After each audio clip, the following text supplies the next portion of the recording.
দেখতে পাচ্ছেন পুরো কাজটা হয়ে গেল সিঁড়ির নিচে। এই সাইডটাও করেছি, এই সাইডটা একটা পার্টিশন করে দিয়েছি, আর এই সাইডটা মেন, এই সাইডটা সামনে। একটু খোল ভাই, খোল, খুলে দেখা। এই যে ওটা খোল, ওটা খোল, এটা খোল, এবার ওটা বন্ধ কর, এটা খোল। এই যে এখানের মধ্যে সব মোটামুটি সব ঢাকাই থাকবে, যা যাবতীয় জিনিস থাকবে আর আটকা দেবে, ব্যাস।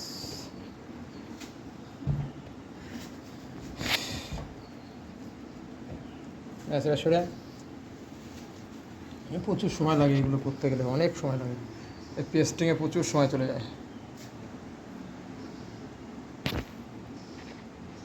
বুঝতে পারলেন? হাতল লাগিয়ে দিয়েছি, পুরো ঢালে ঢালে ঢালে ঢালে গেছে।